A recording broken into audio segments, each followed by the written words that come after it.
The second thing I want to mention to you is the question of periodization. Now, by that I don't what you might think I mean, namely that there is some degree of uncertainty about Indian dates, especially when we go back to this period, right? Even in the first millennium of the Common Era, right? What I mean is something quite different. And to illustrate what I mean, let me begin with a man called James Mill. Okay, so James Mill was a person who wrote a huge, voluminous account. It's called The History of India. Right? And James Mill was a person who was working in London. He never visited India, by the way. Never. Okay, and he wrote this massive history which runs into about 2,500, 3,000 pages, the first edition of which was published in 1818. And to signify just how important this work was, you have to bear in mind that in the Indian civil service, throughout the 19th century, this was the standard history that was going to be read. Okay, its importance has been highlighted by many scholars who have worked on the history of British India. Now, Mill was an armchair scholar. He worked in London. He was actually an employee of the East India Company. And he was what was called the examiner of correspondence. Right, so you don't know what the East India Company is right now. You will get to know a lot more about it when we get to British India, but by the early part of the 19th century, large parts of India were being ruled by what was called the East India Company. Okay, and James Mill was the examiner of correspondence, which meant simply that he was a person who sat in London, and when correspondence went between British officials in India and British officials back in London, the correspondence would go through his office. All right? And that was what his main job was. His son, who became a bit more famous than his father, because he's one of the great figures associated with 19th century English utilitarian philosophy, somebody you might have heard of by the name of John Stuart Mill, author of On Liberty, and author of another book called On the Subjection of Women. Right? Now, John Stuart Mill is one of the most famous figures in the history of European or Western philosophy in the 19th century. He's also an employee of the East India Company. His father got him a job there. Now, whether Indians learned their corruption and nepotism from the British or the British learned it from Indians, I don't really know, because usually India is referred to as a country of nepotism where, sons get the jobs that their fathers had, so forth and so on. But here we have a classic instance of where the father and the son had the same job. Right? Now, when Mill writes his history of India, he divides it into three periods. And this is what I mean by the periodization. Ancient, medieval, and you guessed it, modern. Right? Now, why should this periodization be used for Indian history, for example? Why should it be used for the history of China or Vietnam or any other place?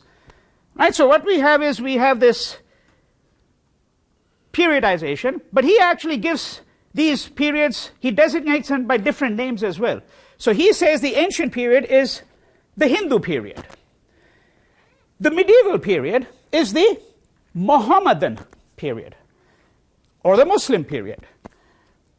Okay, and you know that the word medieval in the English language is not simply an innocent term of description, it also has pejorative connotations. When we say of somebody, when somebody has thoughts which seem to be absolutely antiquated, this person has a medieval mindset, right? No, they're living in the Dark Ages. And remember that Europe's medieval ages was also referred to as the Dark Ages. Of course, a more neutral description might simply be the Middle Ages. For example, the title of a very famous book by Huizinga, a well-known historian. Okay? So the ancient period is the Hindu period.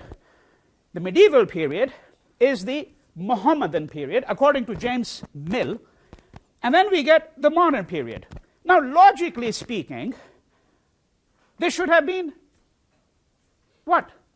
The Christian period. I mean, after all, India was ruled by Britishers at this time. They were Christian rulers, as far as I'm aware. Right? They all belong to the Christian faith. But no, Mill wants to pretend that this is not a Christian period. This is, in fact, simply a modern period. It's the British period of Indian history. Okay, this is the cunning of reason, the sleight of hand. Because what he's trying to suggest, of course, is that the essential characteristic of Indian history before the British come along is religion.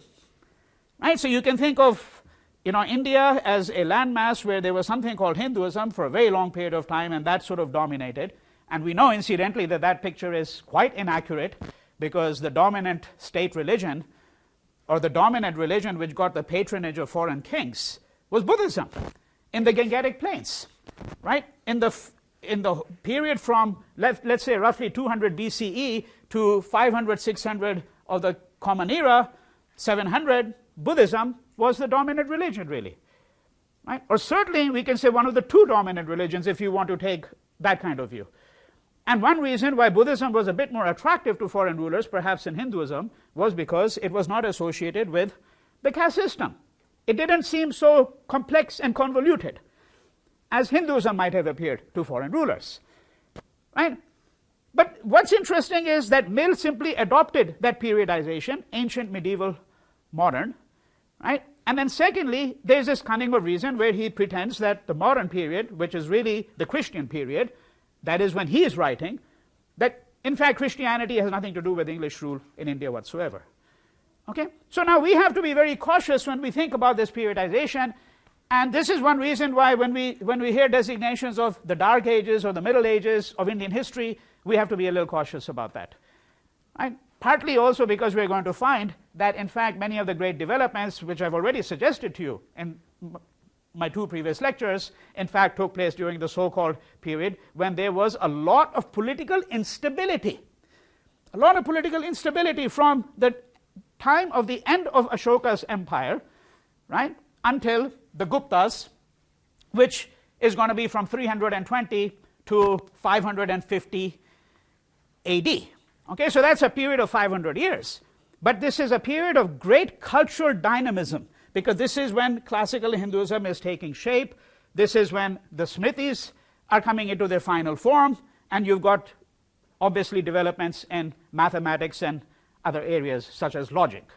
All right, so this is the scenario you have to keep in mind. So let me just refresh your memory about this scenario here before we come to the Gupta. So do you remember that I talked about that after the end of after the death of Ashoka, shortly after that you're going to have the Shungas in 185 BCE, right? They're going to take over, and then in the northwest you're going to have a dynasty, or you can think of the Indo-Greeks ruling in that area. Their most famous king is a man by the name of Menander, also known as Milinda, right? And there's a dialogue that takes place between him and Nagasena, who's a Buddhist teacher, because Menander converted to Buddhism.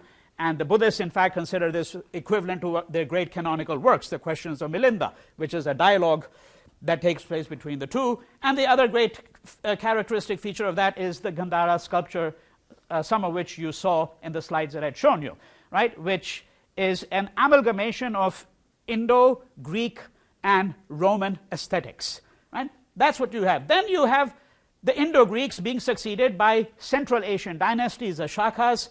And one thing I've not mentioned to you, and that's why I've written on the board now so that you're very clear about this, there are different calendrical systems. Right? Now we use all over the world nearly. I mean, in Islam they still use a Muslim calendar in addition to, which dates back to the time of the Prophet, of course, right? Okay? In addition to the Gregorian calendar, but when we speak about the new millennium, so forth and so on, we are all using the Gregorian calendar. Okay?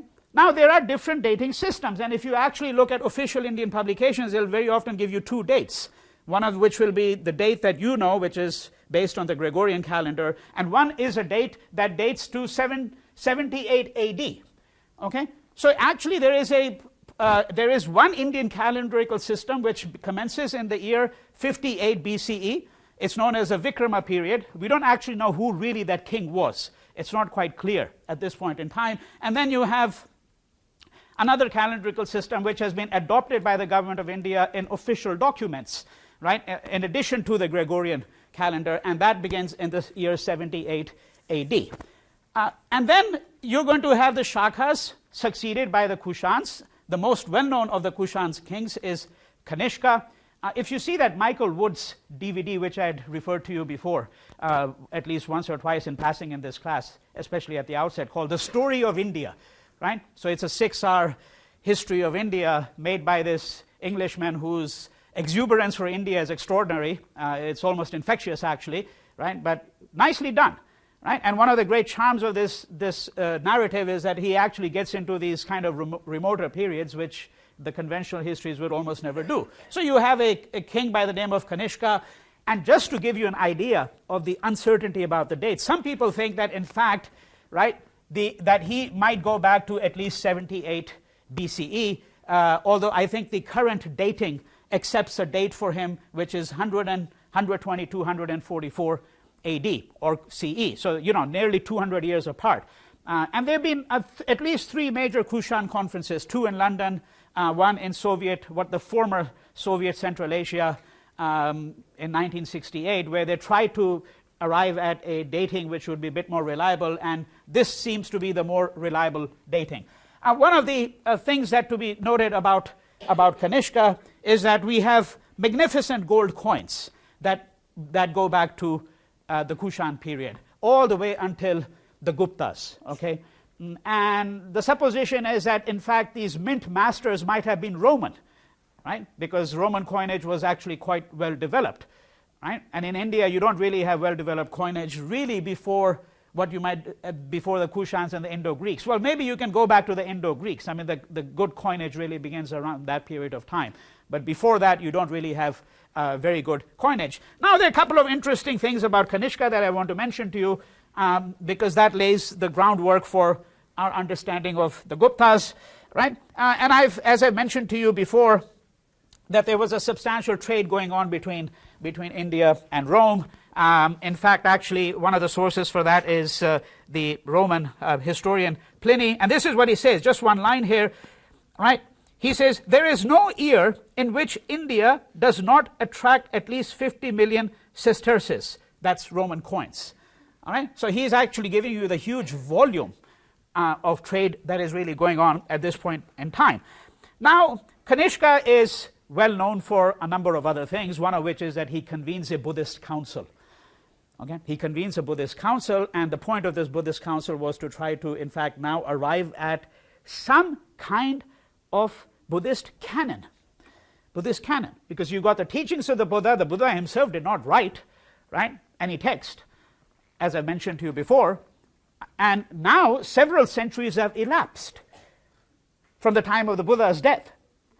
Right? And so obviously there are different interpretations, different schools of thought, different ideas of what the Buddha was saying. And so what Kanishka really wanted to do was, in some sense, was to establish, as I said, a Buddhist canon. All right? So these are some of the things that he's going to be known for.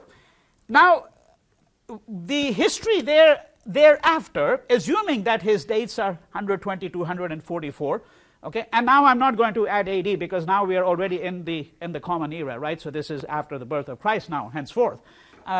Assuming that these are the dates, we are saying that we are going to have a slightly more murky history for the next 2 centuries as well, until we get to the Guptas, right? Which the Gupta Empire begins in 320 and will go on to roughly around 550.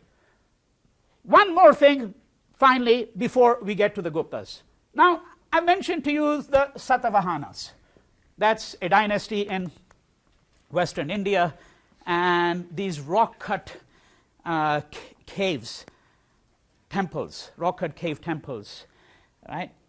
This is their great contribution, among other things. I mean, I'm looking at it in artistic terms here, because you can go back to roughly the 1st century, and by then you already begin to see many of these rock-cut caves. And there are going to be a lot of these sites. If you go to Bombay, or Mumbai as it's called nowadays, just 10 kilometers from the gateway of India is what's called the Elephanta Caves. Okay? And that again is a very good illustration of this kind of art that you saw some slides of before. There are many other sites of that kind in and around the western coast, around the area around Bombay. And going further inland, right into Aurangabad, the Ajanta Ellora is much more inland, but there are places like Kalyan and so on, Elephanta, which all date back to this period. Okay? Now there is also a ruler there whose name is Rudra Daman, And the reason I mention him is the following. There's something very interesting going on here. What's interesting is that he leaves behind a number of inscriptions, okay, written in classical Sanskrit. In classical Sanskrit. Now you have to keep in mind, so assuming, by the way, that his dates are, let's say, somewhere around, let's just say 150 AD, okay? Now we're saying that Sanskrit had been probably around for 1500, 2000 years at this point in time. And the Prakrits had developed, so the Prakrits are the vernaculars, right? But he's leaving behind a inscription, a very detailed inscription, which speaks about some of his exploits, you know, what he's interested in, how he represents himself, okay? And he leaves it behind in Sanskrit. And the reason I mention this is because, you know, if you look at, let's say, Europe, so you've got the classical Latin of writers such as, let's say, Horace and Virgil. And then eventually this is going to develop into the Vulgate and to the vernaculars from which the modern Romance languages develop. Okay? In India, at a time when you would have expected that Sanskrit would have disappeared, because it's already been 1500 years, maybe more, maybe almost 2000 years, and the vernaculars would have become more dominant, there is a revival of Sanskrit, a huge revival, to the extent that we can say that there was a kind of a Sanskrit cosmopolis. And this is what I mean over here, a Sanskrit cosmopolis where Sanskrit is going to become the language, right, in which much of this literature is going to be written, it's going to be used in the courts, right? This Sanskrit cosmopolis extends into Southeast Asia, which will be partly the subject of my lecture in week 6, next week. The expansion of Indian kingdoms into Southeast Asia, the relationship between these Indian kingdoms in Southeast Asia and India itself. So there is this huge Sanskrit cosmopolis of sorts which develops all the way from India going down into Southeast Asia. Right? And you can see the beginnings of that, I'm suggesting to you, in the kind of inscription that you find by somebody like Rudra Daman. All right? Now let's finally get to the Guptas. Okay, so this is conventionally referred to as the Golden Age of India. Right? The Golden Age of India, you have, there are many reasons for that. One is that what you have is a unification of India once again, right? So from the west, from the Indus, all the way east to the Brahmaputra River, and down south to the Narmada River. So the Narmada River is, you know, in the Deccan, right? The Guptas are not really going to extend all the way down into the south, as we're going to see later on. But, you know, assuming that the Narmada was somewhere around here, that we're saying that the empire extends all the way from the northwest to the east and then down into, you know, portions of the northern Deccan. All right? So this is going to be the unity of India once again after the Mauryas. And many of the people who refer to the classical age also are thinking of the fact that India is not going to have this kind of political unity again until the Mughals, which is going to be well over 1,000 years after the Guptas. Right? That's one argument. The second argument has to do with the nature of the Gupta rule. And that probably is a predominant argument, that you have the flourishing of science, literature, art, technology, logic, mathematics, philosophy. You have a mathematician and astronomer. India's first satellite is named after him. Okay, he is called Aryabhat. Now he is a figure who is going to appear during this period of time. And Aryabhat is a person who came to the conclusion that the earth moved around the sun.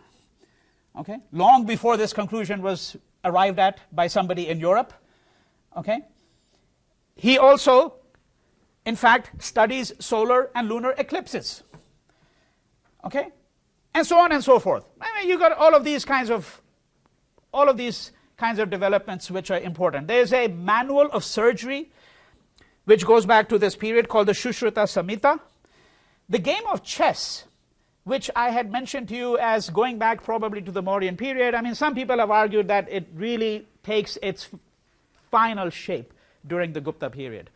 Okay, and it's based on the idea of the it's called Shatranj, by the way, in Indian, North Indian languages, but it's based on the idea of the Chaturanga, which is the 4 major components. That is the infantry, right? That would be corresponding to pawns in the present game of chess.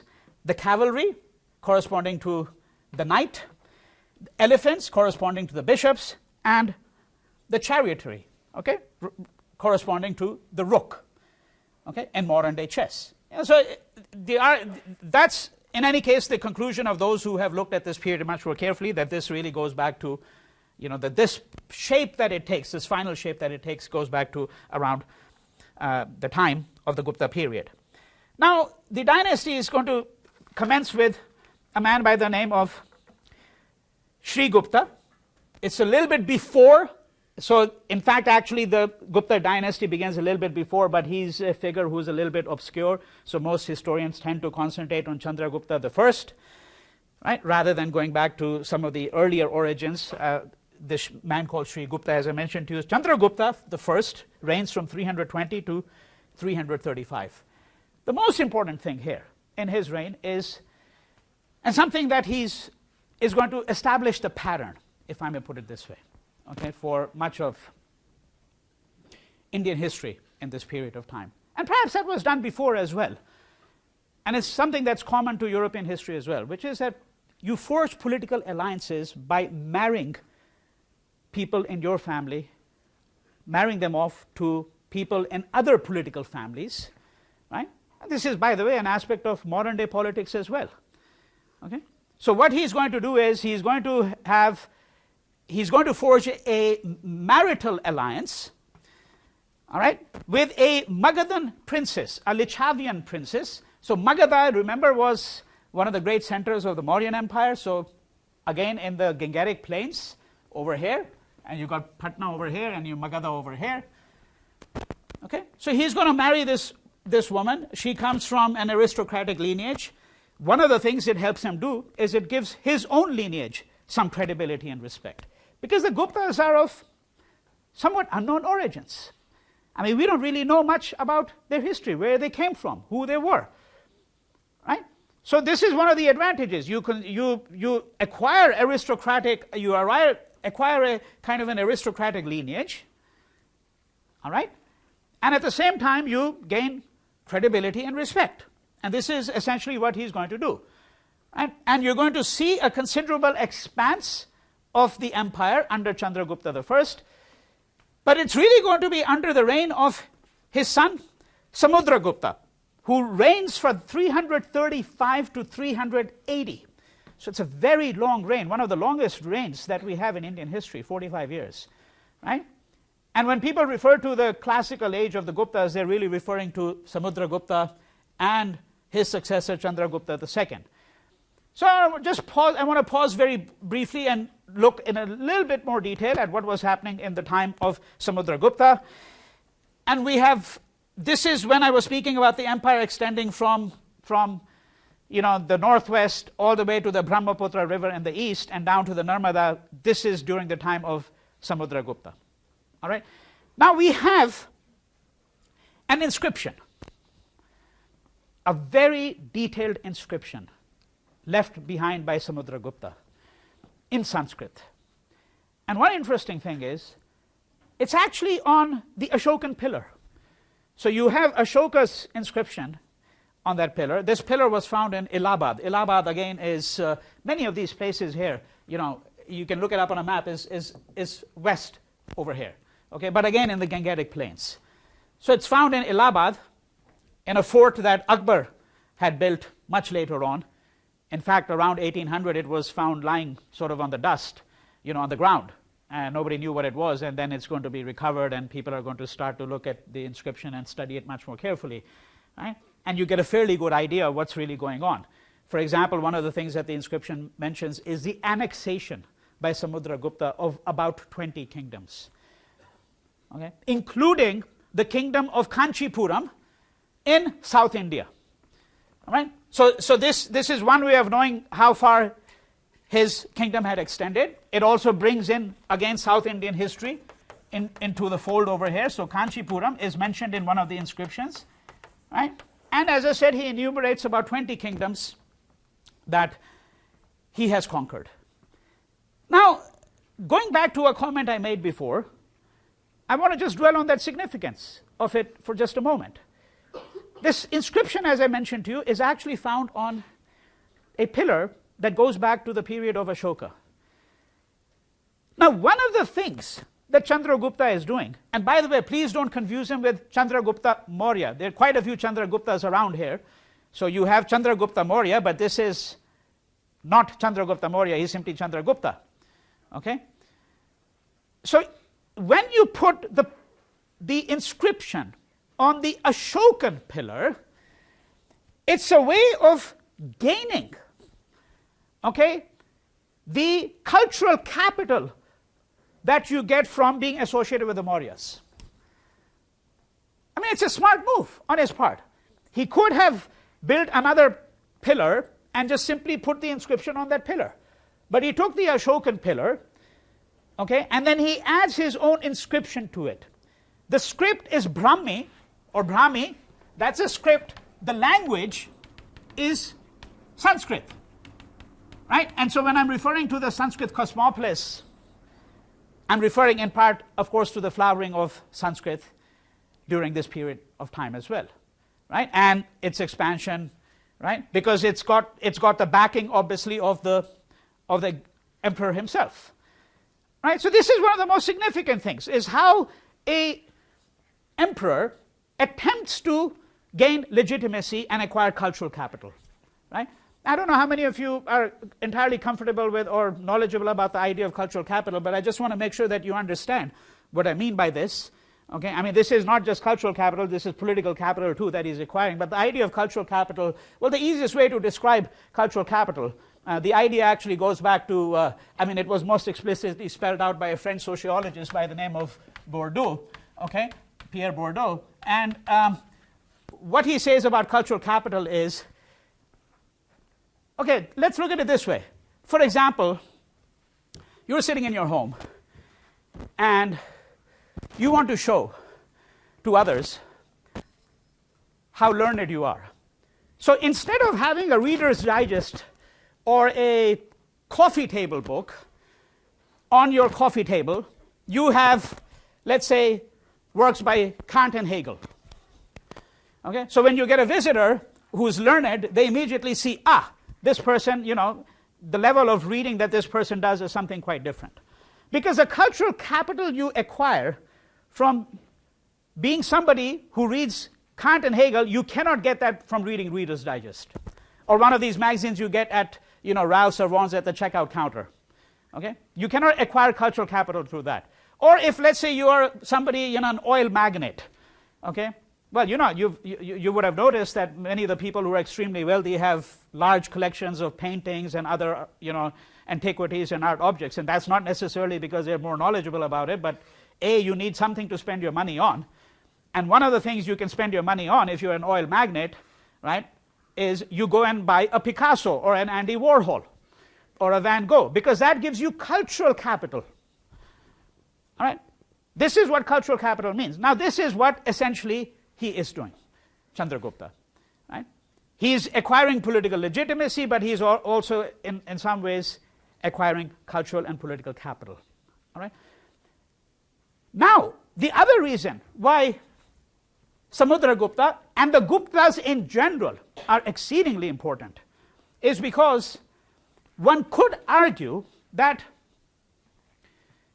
the political system of medieval India, okay, now I'm going back to that periodization, which I want you to put into question, but I'm saying that, let me use it for the sake of convenience here now, that we're saying the kind of political system that you're going to find in India from the time of the Guptas until possibly, okay, the Delhi Sultanate. Right? So at least for 600-700 years. And this is going to be true of the kingdoms of South India as well. This political system is going to get established during the reign of the Guptas. And this political system can be characterized in the following way. What the Guptas did was they created what you can describe as a Raj Mandala. Okay? And so this is what a Raj Mandala might look like. I mean, this is just a rough, Raj Mandala is what you might describe as the political system. The political system means that here you have the core of the kingdom. Okay? The core of the kingdom, I'm just writing core over here. The emperor's job, the ruler's job is to expand. Acquire as much territory as you can, but only as much territory as you can reasonably defend. Now, you don't want to keep on expanding where you're unable to defend your territory, because then, in fact, actually you make yourself vulnerable to attacks from outsiders. Right? So you have this core kingdom, and then you have what you might describe as the border kings. There might be a slight buffer zone over here. This is a buffer zone of those tribes, perhaps, that are not fully annexed, right? But in some ways, you make a political calculation that they don't really form a threat to you. These border kings are kings. Okay, so this is the border over here. These are the border kings. Right? These border kings are people who are princes who are paying a tribute to you. So they're also known as tributary kings or rulers. They pay a tribute. So the tribute means that they pay a certain percentage of the revenues that they collect, okay, to the Guptas, whoever the Gupta ruler might be at that point in time. Right? This is the Raj Mandala, that you have a core kingdom, then you have a buffer zone, right? And the reason why you don't really want to include that in your core kingdom is because it belongs to the extremities, and you know that your political reach does not extend to those extremities. Right? This is going to be, by the way, a constant problem in Indian history. And that constant problem is going to be that these empires, they're always going to find it difficult to control elements at the extremities. More vulnerable to foreign invasions. Very often the people living at the extremities represent or belong to different cultural systems. Right? For example, those in the Himalayan kingdoms, because the Himalayan kingdom really has its own kind of ecosystem. Right? And when I say ecosystem here, I'm extending the metaphor to go well beyond the system of water and nature and conservation to include culture and all of that, religious systems, all of that. It's a different worldview in many ways. Now, parts of these are going to be, so when we say that the empire extended all the way from, let's say, on the west, from the river Yamuna or the river Indus, if we want to go much further west, to the Brahmaputra in the east, well, that incorporates a huge number of people representing different strands of Indian culture. And remember that these strands now include Indo-Greeks, Central Asians, right? People from South India, people belonging to a huge number of different linguistic groups. And people who are Hindus, Buddhists, Jains, and in South India, which I have not mentioned, even Christians. Because Saint Thomas, the apostle, is going to come to India approximately 70 AD. Approximately 70 AD. Okay, you know, the story is that, you know, when the lots were drawn among Christ's disciples, you know, who was going to go where to spread the word of Christ. So Thomas got India and was not thrilled at going there, but said, well, I'll go anyhow, right? Because he had to spread the teachings of Christ. And so he arrives in India, and the beginnings of Christianity go back to the 1st century of the Common Era. Okay? So we're talking about a considerable mix of people there. And one other thing that's been happening at this point in time, which is going to get consolidated, so I'm going to add number 4 over here, going to get consolidated during the time of the Guptas, and that is what we might describe as the Hinduization of some of the foreign elements. Okay? Good illustration of that would be one of the successors of Kanishka, whose name is Vasudeva. In fact, he is really the last of the great okay, Kushan rulers. Now, Vasudev is a Kushan ruler. Who are the Kushans? I had already mentioned to you, they've come from Central Asia, right? Vasudev is about as Sanskrit a name as you can get. He has become Hinduized. Okay? And you can see that in the coinage as well. The coinage begins to reflect some of these changes. Right? So this Hinduization is going on over us, where all these elements that have come in, they are now being absorbed into this, if I may call it, Sanskrit/Hindu cosmopolis that has developed. But Buddhism is again still a dominant religion in this plains over there. The Guptas are going to be important also for this reason. It's going to be the last of the great empires that is going to slowly shift the gravity from Buddhism to Hinduism, because the Guptas are going to embrace Hinduism.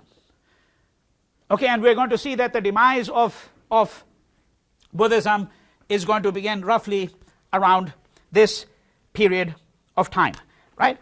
So this is the Raj Mandala, and one of the things that the emperors did was they would carry out the Ashwamedha sacrifice. So this is a sacrifice that in fact goes back to the times of the Rig Veda. It's mentioned in the Rig Veda, right? So that when you conquer a kingdom, you perform this sacrifice, which includes the release of a horse, all right? And these kings are going to begin to take names. It goes back to the Kushans really, but will get accelerated, this process, during the Guptas. They begin to take very lofty names, following, if I may put it this way, the Persian model on the one hand. The other model that is being followed here, which was quite common in the Hellenic Roman world as well, which was the transformation of rulers themselves into divinities almost. Okay? So they're going to be called King of Kings. In fact, even the King of Kings. Right? Various Sanskrit words that are going to be used. Another word that is going to be used by some of the rulers is Chakravartin. I'm not going to write all of it down, just letting you know. Chakravartin means universal ruler. Right? So they begin to take these very lofty epithets now. Right? And I'm suggesting to you that there are a number of things that are happening here. One is that they have taken this idea where the rulers themselves now become divinities, which was not really a common aspect of Indian kingship. So the nature of kingship is going to begin to change here, right? And you're going to begin to see this really firmly consolidated during the time of the Guptas. Its antecedents go back to the Kushans and so on, but very firmly consolidated during the time of the Guptas, who you might say, of course, given the expanse of the empire, felt that they could do so. Right? That's part of the story that is really important here. Now, to give you some idea of what the kingdoms looked like, I want to just give you a quotation from this Chinese pilgrim, because I remember I mentioned to you that we have Chinese sources here, and the person who I'm interested in here is Fa-hien, who left Middle China sometime around 319, arrives in India in around 405. He stops along the way, lots of places. So it's a very extensive travelogue. And he stays in India for up to 6 years. And why do we call him a pilgrim, by the way? Because he's interested in all the sites associated with Buddhism, principally. Right? So he's going to go through the Gangetic Plains. He's going to go to Kushinagar. He's going to go to Sarnath. Right? He's going to go to Kapilavastu. Right? All of the places associated with the life of the Buddha. Right? And this is, and you know, his record, the record that he leaves behind is supposed to be quite reliable, because he's a foreign observer, so the idea is that he's neutral here, right? This is the assumption that is usually made. So here I'm quoting from him. So this would be roughly 410, give or take a year or two, 410. The region to the south is known as the Middle Kingdom. The people are rich and contented, unencumbered by any poll tax or official restrictions. Only those who till the king's land pay a land tax, and they are free to go or stay as they please. The kings govern without recourse to capital punishment, but offenders are fined lightly or heavily according to the nature of their crime. Even those who plot high treason only have their right hands cut off. Only their right hands cut off. The king's attendants and retainers all receive emoluments and pensions. And by the way, when he says that even those who plot high treason only have their right hands cut off, now you have to read this in juxtaposition with what he is really implying about other places as well. That is that his experience probably was, where he came from, that if you committed high treason, you were sent, as I said in England, to the Tower, to have your head chopped off.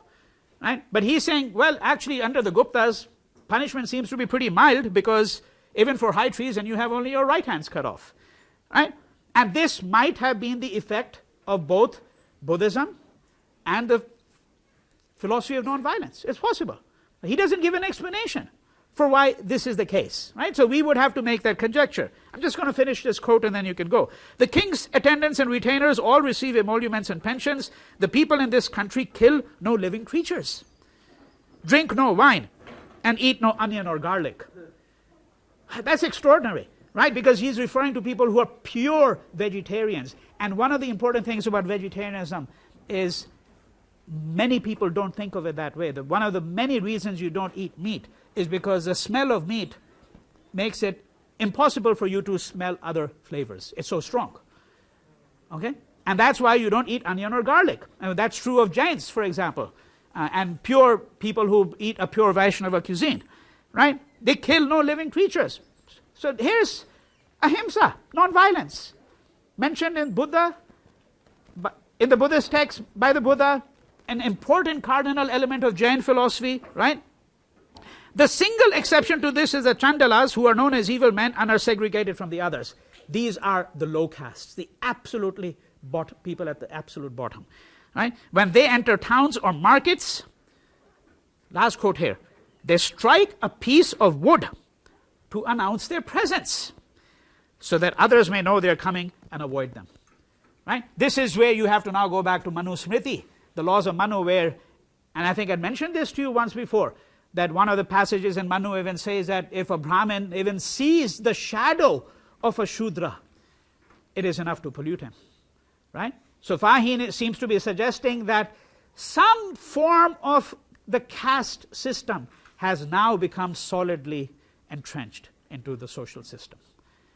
All right, so we're going to stop over here, and I'm going to say a little bit more about the Guptas in my next lecture, and then we'll move on.